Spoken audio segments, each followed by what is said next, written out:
Welcome back. We are at Lecture 48. This is Math 141, Calculus 1 at NC State University. We have a web-assigned question that we want to begin with. This is what problem number? The last one. Okay. We don't necessarily know how that fits in chronologically, but it is the last one, 8 or 9. It has to do with section 5.2. Which is kind of the section in the textbook that began to connect approximating areas under curves with skinny little rectangles to the point where we made a Riemann sum. We let there be an infinite number of skinny little rectangles, then we'd get a definite integral. And I think it referred to on page 363, property number 8. If you know the bounds of the integral, which we do in this problem, from 0 to 2,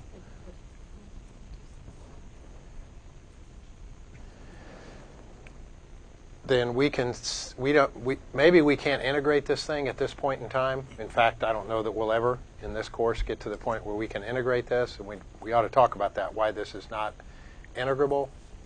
But we can see a lower limit. Did you like that word, Kent? Integrable? Yeah, I'll say that several times today. Thank you. Because the lower limit is 0 and the upper limit is 2, we can kind of see where this function is on the interval. Let's get a picture. This particular function, and we only care about it from 0 to 2. When x is 0, what is the corresponding y value? 1. And when x is 2, what's the corresponding y value? What is it? 3. Right, we're going to put 2 in there. Cube it is 8 plus 1 is 9. Square root of 9 is 3. Now, I don't know how that dot gets connected to the other dot, but I know they're connected. There aren't any bad values between 0 and 2. So let's just connect them somehow. So we've got this region from 0 to 2. We know that there is a number that represents the actual area under this curve, but we're not going to be able to find it right now. In fact, another discussion for a moment or two after we do what we're doing now would be to say, how do we do something like that and get a reasonable idea for the approximation? There is a technique in this chapter. Actually, it's part of 241. It's the first couple weeks of 241 where you'll be doing what's called numerical integration. So that's another alternative. So there is a number that's associated with the area under this curve. It is somewhere between the area of this rectangle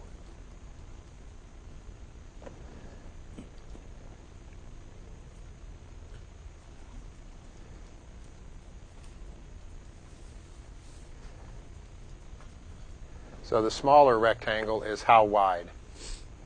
2 units wide. And how tall?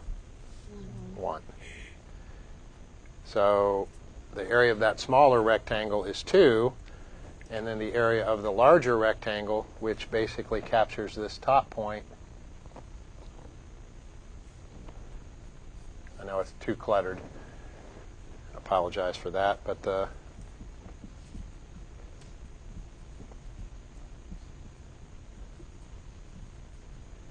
larger rectangle, which is mostly in green, is how wide? It's 2 minus 0 wide. And how tall is that? That's 3. So the area, the actual area, is somewhere between 2 and 6. We know it's not 2 because it's not a constant all the way as we go from this point to this point, nor is it 6. So are those the values that you tried and it didn't like them? Yeah, but I think I might have put them in backwards. Maybe Okay. I put 6 first and then 2. Okay. Any other issues with that? So kind of the lower limit of the function, not the lower limit as in this number, but the lower y value for this function on the interval, and then the upper y value. So the lower y value is 1, and the upper y value is 3. So the actual area is somewhere between 2 and 6. Anything else while we're there at WebAssign? That's the topic. Wait, I have a question. What you were talking about before, like that you said in Calc 2, are you talking about like discs and washers? Like No, doing that's a other- volume. Oh, okay. So we'll slice something up into Right. disks, and some But of the that's disks not the same thing? no, Okay. aren't solid disks, but they're missing a piece out of the middle. Those are washers. And then another method there is cylindrical shells. But if you've had it before, what I referred to is trapezoidal approximation or Simpson's rule. Those are now, they're in this chapter, but they're part of 241. You'll get those the first week or two of 241. Issues with this before we leave it?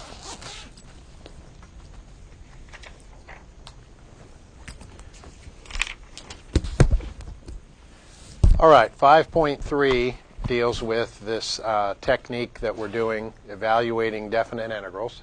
We already have a jump on that because we know that is the end result of this whole process. So here's from 4.9 all the way up to and including 5.2, we've made this little journey where we started with summations from I equals 1 to a specific number. I'm not going to put that number up there now, but we stopped at 4 or 5 or 10 or 50. And what are the things that we're adding together? We're adding together areas. That's what this is. And if you don't believe that's an area, there's the height of each individual rectangle, and there's the width of each individual rectangle. So we're adding areas of skinny little rectangles. So we could have a fixed amount, 5 or 10 or 50, or we could leave it open and say there are n rectangles. And then we say we don't want n where n stops at 50 or 1,000 or 10,000. We want n to approach infinity. Now this information right here gathered together tells us that we don't have an approximation anymore. We have an exact value. And that exact value, we move from this s, this Greek letter sigma, to this s, which is basically the antiderivative. And we're going to evaluate it from a to b. The integrand ought to look a whole lot like the argument over here in the sigma notation problem. Instead of f of x sub I, it's just f of x. And instead of delta x, we've got a dx. Now, what do we do with that? I'm running out of room in that direction, but we rewrite that. We find the antiderivative, and now we're kind of getting into more and more of what's in 5.3, the section we're going to cover today. We've done a little bit of this. And how do we actually evaluate that? So that's kind of the journey from 4.9 up to 5.2. And then this really is kind of getting more into what is spelled out explicitly in 5.3, evaluating a definite integral. So we've done some problems by approximation. Let's check those out. I'm sorry. Probably ought to add this.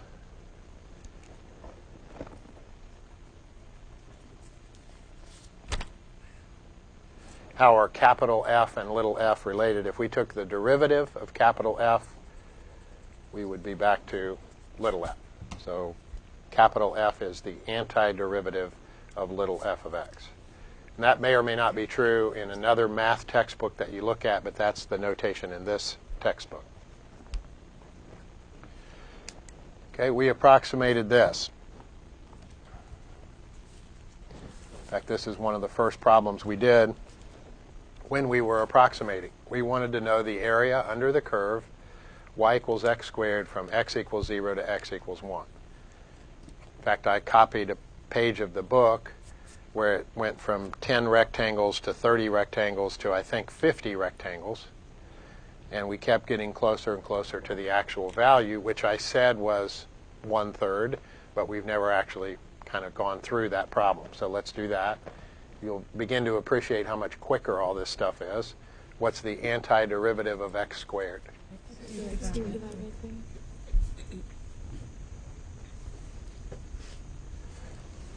there's the antiderivative. We're going to evaluate it from 0 to 1, which says we evaluated at 1 first. And we subtract from that what we get evaluated at 0. Well, at 0, not all the time, but quite a bit of the time when you throw 0 into the function, the capital F of x, it's going to yield 0. But be careful, occasionally it's not 0, and I think we'll hit a couple of those today. But this is 0, so we end up with 1 cubed over 3, which is 1/3. So I think I mentioned that when we were doing this problem, that the actual area under the curve is 1/3 of a square unit, but we never actually did that problem. Some other problems that we may or may not have actually found the exact area. Here's one that we did. I think we did this Friday, the last time we were in here.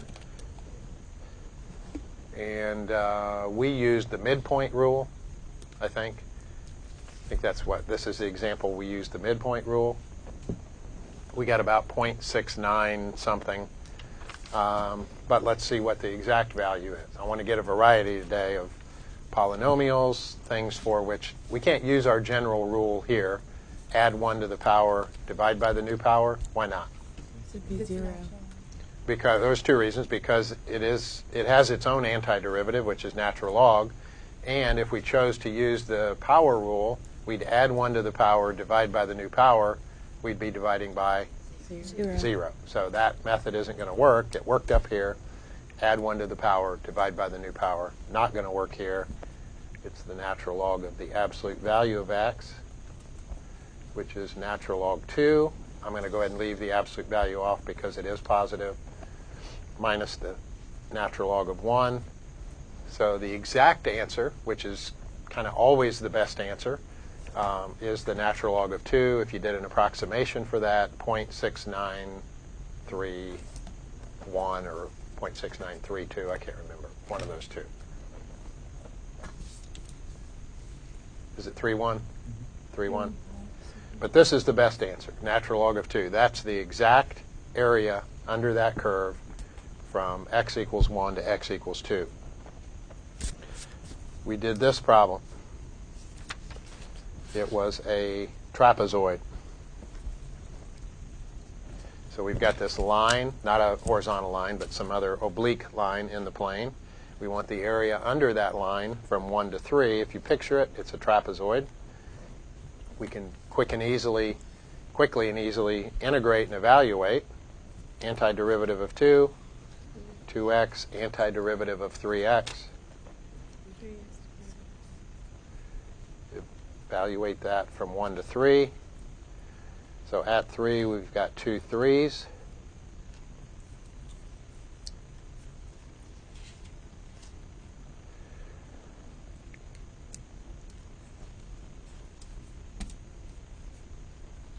Subtract from that what we get when we put in 1.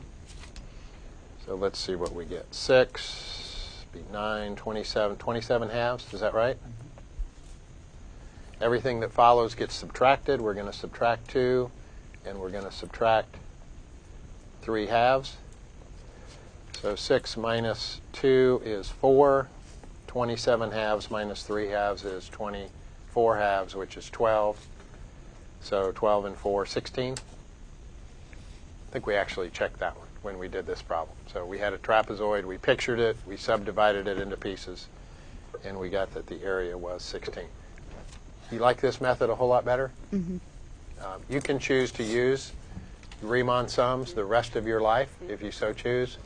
But as for me, I'm going to choose this method because it's a quicker and easier and actually more exact method.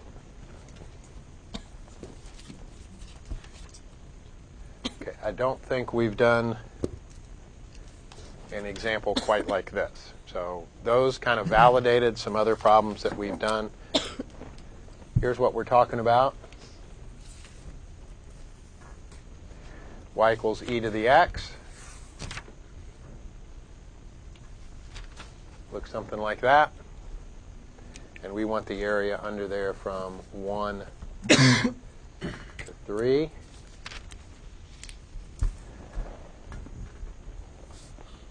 Sometimes it's hard to tell from the diagram what kind of area we're talking about. Is that a third of a square unit, or is it 17, or is it 162? You might be able to get an idea just based on the height at that point. Where are we? When x is 3, where are we on that curve?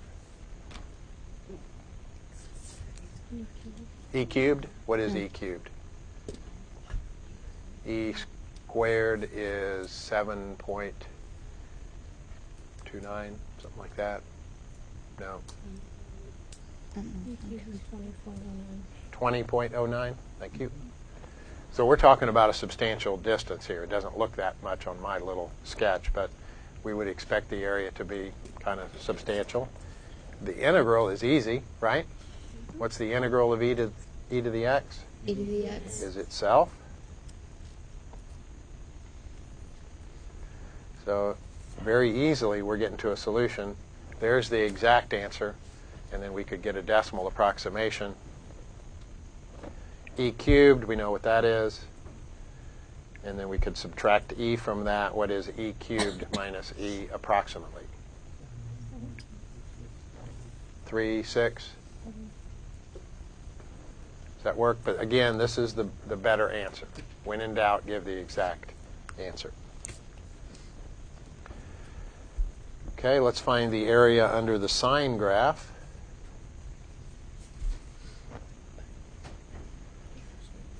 From 0 to pi.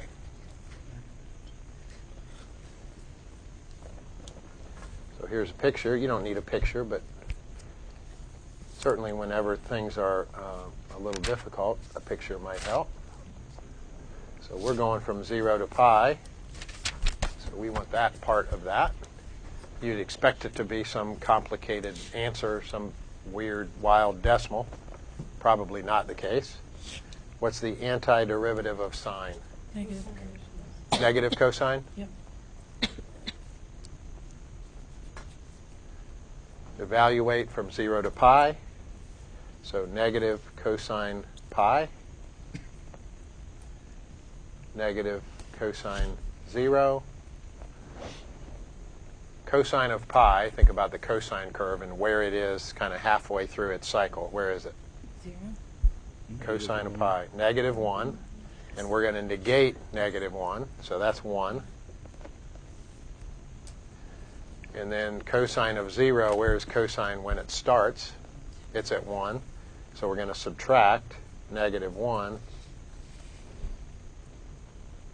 Wouldn't expect it to be some nice, clean, whole number like that. But the area under one branch, one loop of the sine curve is exactly 2 square units.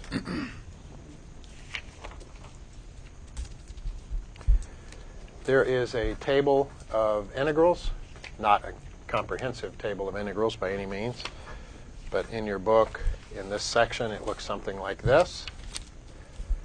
So let's take a look through these just to make sure that they're in our kind of arsenal of weapons. We feel comfortable using these, and we'll have an opportunity to use some of these. We've actually validated some of these properties. If you can think of how this S is related to our other S, that kind of takes care of the validation. If we have the integral of a sum, it's the sum of the integrals. We've used that already. Here's our kind of general power rule. X to the n, add 1 to the power, divide by the new power. These are indefinite integrals right now, so there's a plus c on them. We've seen that work in all cases except where n is negative 1. We just did this. Integral of e to the x is itself. Indefinite, we've got a plus c. We just did this one.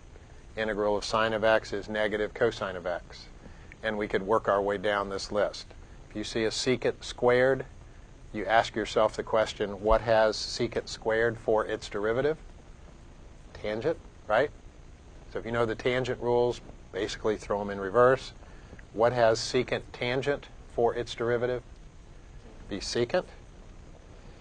We're going to use this one in an example here in a minute, and you'd be surprised how often this one actually comes up.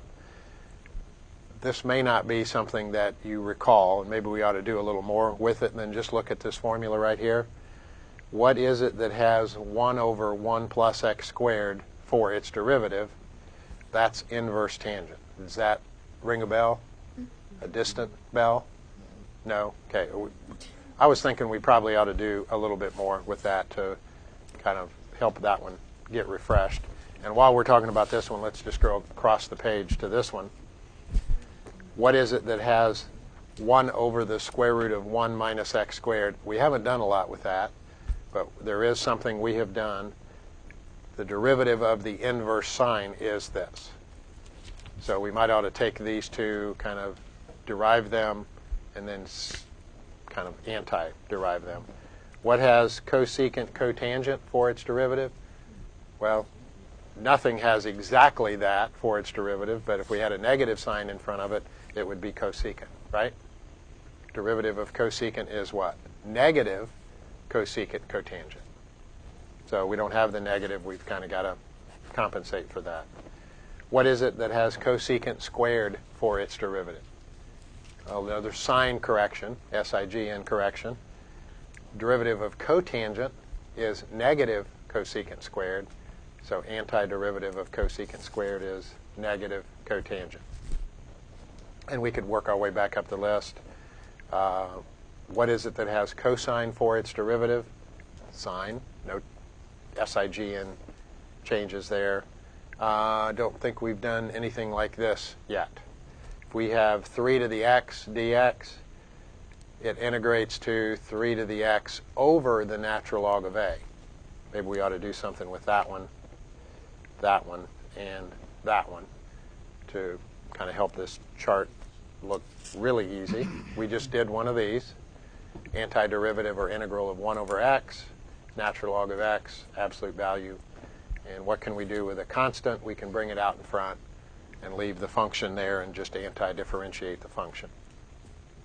All right, let's take these three and do a little more with them before we leave this table. By the way, this is not a comprehensive table of integrals. In the back of your book, I think it's the back of your book, these cardstock pages in the back of your book, the thicker pages, unless you bought a used book and somebody ripped them out because they are perforated. There should be 120 integrals, the very back few pages of your book. And this, by no means, is a comprehensive list. You could actually publish a book on a table of integrals. So we've got a subset here. You've got a larger subset in the back of your book. And if it's not there, you can probably refer to a book entitled The Table of Integrals to see how to integrate that particular function. All right, let's look at this one. The integral of a to the x dx.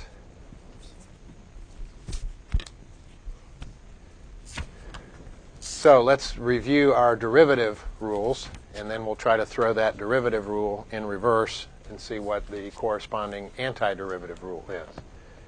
What if we had the derivative of something in that form? So 3 to the x, 5 to the x, 10 to the x. How's that work? It's itself. Any exponential function is itself, right? Whether it's e to the x or a to the x. But if it's a to the x, Casey, okay, we need a little extra baggage, right? So if we have this problem, a to the x times dx, we need not only that, but we also need that, right? To be able to work our way back to what we took the derivative of to get that. So it's kind of like multiplying in here by the natural log of a as long as you also divide by the natural log of a. This is just a number, so that's legal. Now, what is the antiderivative of this with respect to x? Isn't it a to the x? Don't we need all three of these pieces? That piece, and then the dummy variable dx, which tells us to anti-differentiate with respect to x.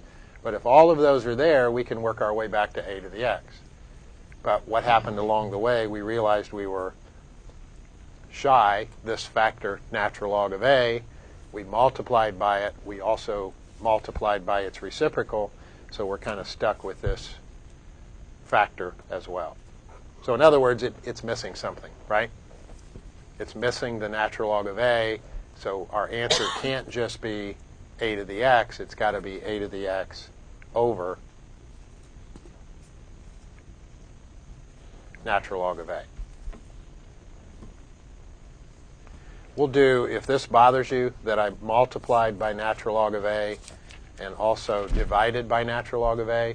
We're going to be doing more of that actually this week when we do substitution, integration by substitution, or change of variable method. So we'll get plenty of that. So I think by the end of the week you'll feel comfortable with that. Let's suppose that we wanted the derivative of the inverse tangent of x. We're going to use this function and anti-differentiate back to the inverse tangent. Let's see how we get back there. So if we had this function, how would we find the derivative?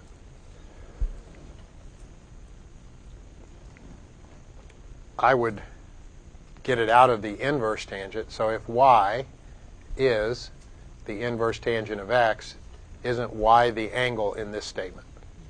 Y is the angle that we take the tangent of to get x. So I'm going to rewrite that statement. Instead of y equals inverse tangent x, the tangent of y better be x. So these two statements are 100% equivalent. I'm going to take the derivative of this one. What's derivative of tangent y with respect to x? Secant squared y. Derivative of tangent is secant squared, right? But we're we're deriving a y thing with respect to x. So derivative of tangent y is secant squared y dy over dx. I'll go ahead and contribute my part. The derivative of the right side is 1, so don't think I'm not participating in this. I did half of that problem already. So dy over dx is 1 over secant squared y. That's not a very good way to end it because we want an answer, derivative of inverse tangent of x. We want an answer in terms of x. So let's make a picture. Y is the angle. And what do we know about this angle y from this statement right here? Tangent. Its y. tangent is x. Oh. So tangent is opposite over adjacent. So opposite is x and adjacent is 1.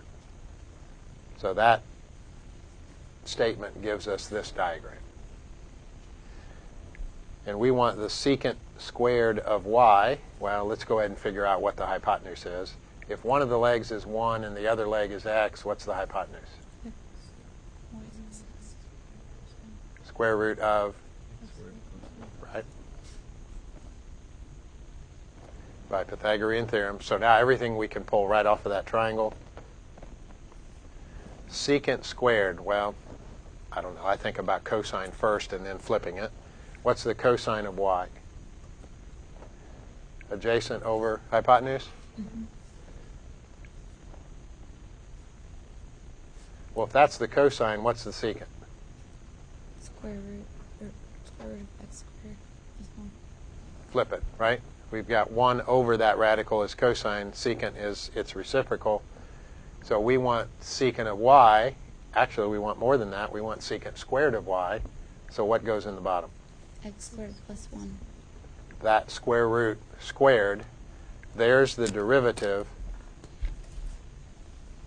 of what did we start with? Inverse tangent? Derivative of inverse tangent is that.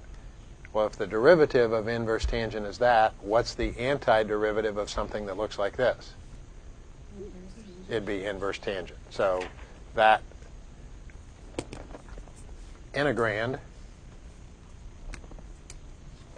what has this for its derivative? Inverse tangent of x. And again, we're going to have a problem like that in a couple minutes. What's the derivative of inverse sine? Well, let's start with y equals inverse sine of x. Let's rewrite that into a trig statement, not an inverse trig statement. What's the trig statement?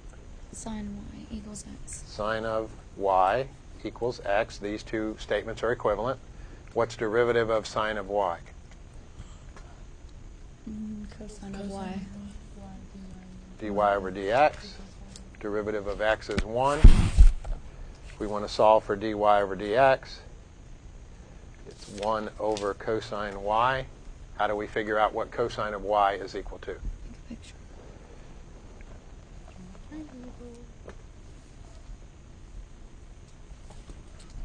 So let's make y one of the acute angles of a right triangle.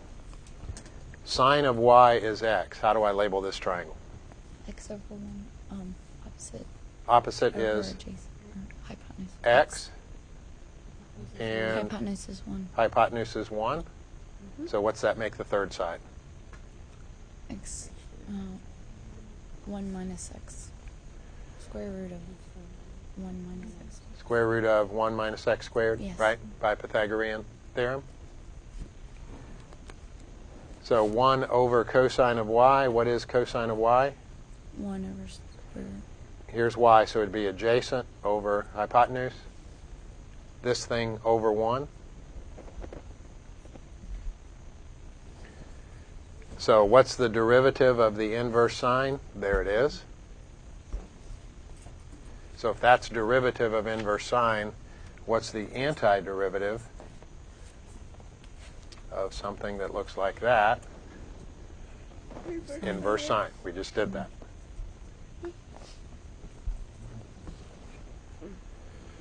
So we don't use that quite as much, but now and then when we stumble upon an integrand that looks like this, we've got to be able to recognize, is that the derivative of something?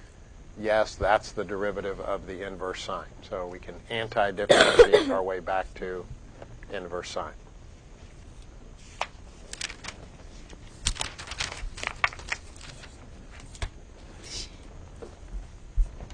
All right, some of these are indefinite integrals and some of these are definite integrals. So I would like to do as few of these as possible because I am old and I'm tired. I need some help. What is the antiderivative of 7x to the 5th? Good. What's the antiderivative of minus 4 cosine of x? 4 sine of x. Plus 4. Keep the minus or Plus. plus? Yeah. Minus. Okay. Ask yourself the question, what has cosine of x for its derivative, right? And that would be sine of x. So minus 4 sine of x. We done? Plus c. Plus c. So it's a family of curves. It's not a number like we get when we do a definite integral. This is a set of curves, each of which, when you take the derivative, you get this same integrand. All right, definite integral.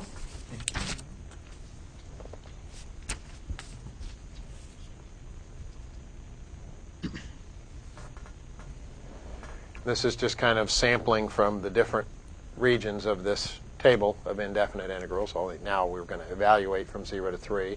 Did I do it again? I wrote on the thing, the bottom thing. See, I told you I was old and tired. Good job. All right, tell me what to write down. X to the 4th over 3. Okay. Minus 6x squared divided by 2. Okay. Then a little line from 3 to 0. Okay, so I evaluate at which one first? 3. At 3.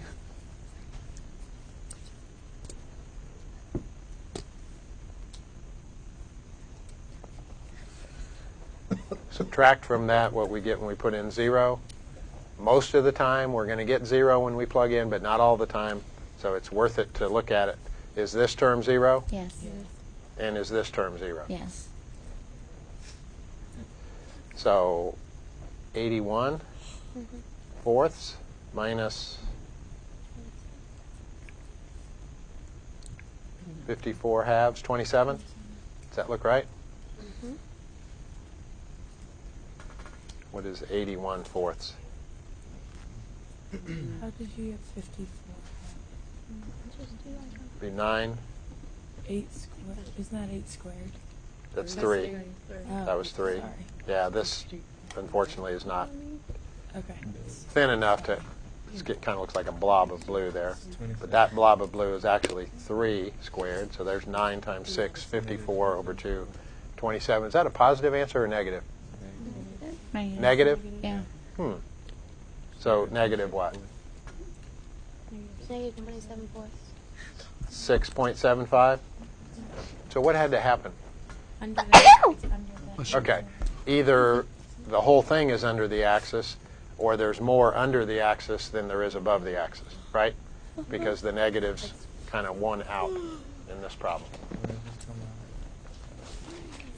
Wait a second. So that's technically the area of the of what's under the curve. That is the net area. So I bet you that if we would sketch this from 0 to 3,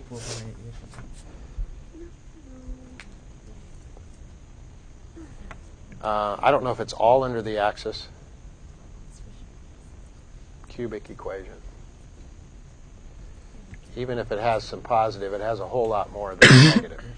So if you took that area and that area and put them together, this is positive, this is negatives. We're going to have more negative than we are positive. Okay. I don't know that it looks exactly like that, but it might actually all be under the axis. You could picture it. You could graph that. Wouldn't it be impossible to have a negative area? Okay, so it's all under the axis, right? Well, there are a couple ways you can get negative area. One of them, I know that doesn't make sense the way we think of area. I mean, yeah, I own a lot of property. I own, negative 2.5 acres. Well, what kind of an idiot are you? Because you don't do area like that when positive or negative. But in calculus, this area is perceived to be positive. Tell me why that is perceived to be positive. Because it's above the x-axis. It's above, but what is it that makes it above the x-axis? Why does that yield a positive area? Because everything in the first quadrant. Okay, we're getting there. Everything in the first quadrant is positive. If we divide this up into a bunch of skinny little rectangles, isn't the height positive? Yeah. And if we start here and end up here, aren't we crawling along with positive delta x's as we go? So if f of x is positive and delta x is positive, then their product is positive. We're bound to get a positive area. How could an area above the x-axis, how could it be negative? If the right side's bigger than if the left side's That's bigger right, if it goes the other way. So we want our delta x's to be negative. We're stuck with this, right? Aren't the f of x's positive? We can't change that. But if instead of going from like 0 to 4, that's going to be positive because the curve itself is positive. If we went from 4 to 0, even though the f of x's are positive, our little delta x's, as we start at 4 and go back to 0, they're negative. So this is negative, right? So it's not just where the curve itself is, it's also the limits and how they enter in. But every time I do that, it's a reminder of the fact that I have about half a brain, or a third of a brain. Would the area in the third quadrant be positive also?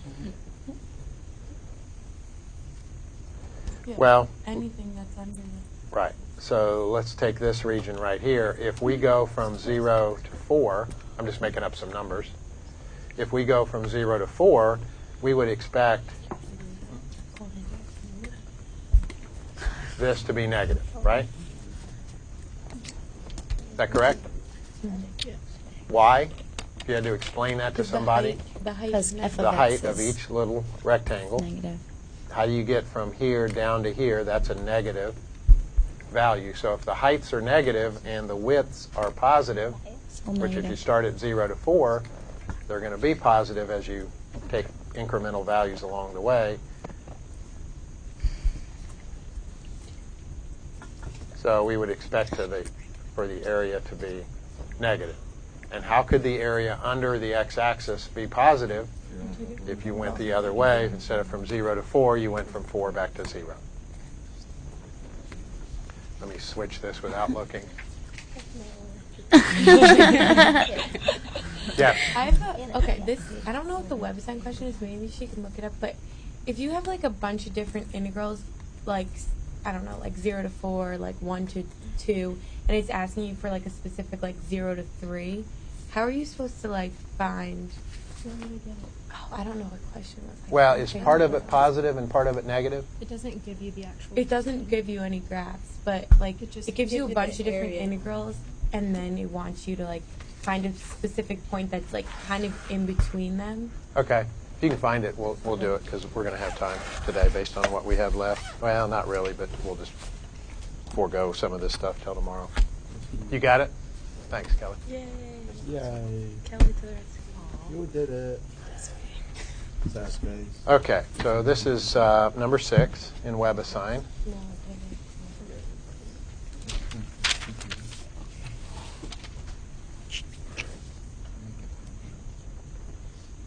So we know the area under that curve from 0 to 1, and it may be net area. I don't know. Same curve, f of t, from 0 to 4. Well, this tells me something. Now the end result is negative 6. What happened? When we went from 0 to 1, we got a positive. And when we go from 0 all the way to 4, now it's negative. So probably some positive and some negative, right? Mm-hmm. And then from 3 to 4,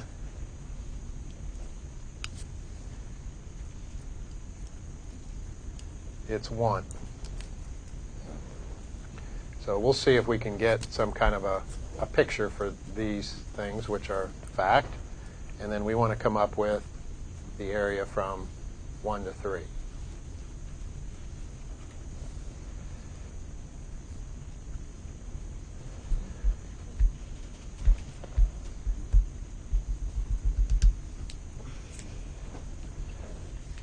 Okay, let's make kind of what we think is a rough sketch of this from the given information. From 0 to 1, we know that there's 4 square units of area. Put it all above? Sure. Okay. No. I know. Okay. So let's say that that is 4 square units of area. I really don't know that it's there. I know the net is 4. So if part of it's positive and part of it's negative, I know the positive outweighs the negative by 4 units. Mm-hmm. So let's do it that way. And then we know from 0 to 4, we're going to have a whole lot more negative than we are positive. So But let's also picture, so here we are at 1. We need to go to 4. go so- underneath into 3. Okay, so let's go underneath the axis until we get to 3. Sure. Okay. Why would you say that? Sure. Because from 3 to 4 is positive. so Right, that's there we what go. From 3 to 4, it's positive. So let's bring it under here and make it negative, and then from 3 to 4, we'll bring it back up here and make that positive. So we know this is 4, and that's 1. Let's see if we can kind of finagle the rest of the picture to be what we want it to be. This says from 0 to 4, we want the area under the curve to be negative 6. So we already have 4, we already have 5 positive square units of area, right? Right. So from 0 to 4, if I want that to be negative 6, what do I need to put down here? Negative 11? Why? Why? Oh, Because I've got positive 5. So positive area, I have 5, which came across from the 4 plus the 1. Negative area, I've got to counter that or balance that 5 and end up with, from 0 to 4, I've got to have negative 6. So I better have negative 11 to counter that. That way, this positive plus this negative, all the way from 0 to 4, is going to give us what was given to us. Now, is everything else correct on this diagram? We still okay with 0 to 1 being 4? And we're still okay with 3 to 4 being positive 1. Does that work? Yeah. So the area from 1 to 3 is what? Negative 11. Negative 11. No. From 1 to 3? Oh. Negative 11? I didn't see that.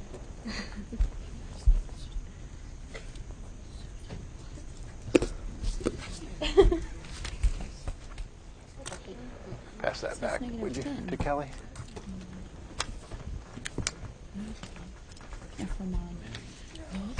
All right, 2 more examples, and then we'll stop. We've got a little bit more to do with this section, but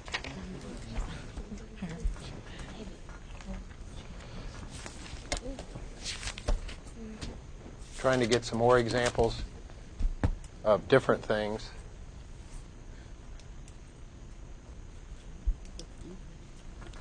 It's an indefinite integral. These are kind of values almost directly from this table that's in this section. If the 5 bothers you in this problem, bring it out front.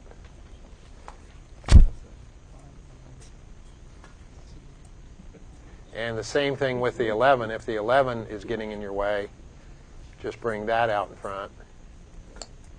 Now, you probably won't do this in written form very much, but at least think of it that way if it's kind of getting in the way of you getting the correct answer. Antiderivative of 1 over x. Natural log absolute value of x. Minus 11 inverse tangent Okay. Kind of get used to seeing that integrand. plus c. Does that work? Okay, last example. This is a definite integral. I don't think that's the issue. Let's just...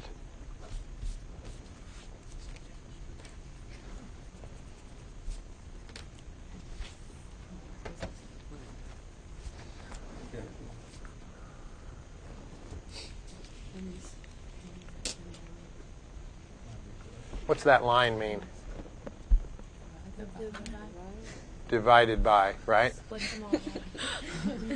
Let's do that. What's 2t squared over t? 2t. T over t. 1 Square root of t over t. Square root of t over t. 1 over 2. 1 over square root of t. Is that right? Um, And minus 5 over t, we're kind of stuck with all of that, right? So we did what it said to do before we're taking the antiderivative. We're dividing. So when it looks messy like that, see if there's a way you can make it not so messy. So do the division. Now we can anti-differentiate each piece. What's the antiderivative of 2t? t squared. Just be t squared. Antiderivative of 1. This is really t to the negative a half, right? What's the antiderivative of t to the negative a half? 2 square root of t. Okay. T to the 1/2. That was right, Casey. Over 1/2. Which that division by 1/2 comes up to the numerator as 2. And we just did this problem, right? Negative 5 over t, we just did 5 over x, which is basically the same thing, which is what? 5 natural log t. This is an indefinite integral. So I guess the important thing in this problem, if it looks really ugly, try to make it look less ugly before you do the antiderivative. I will see you tomorrow.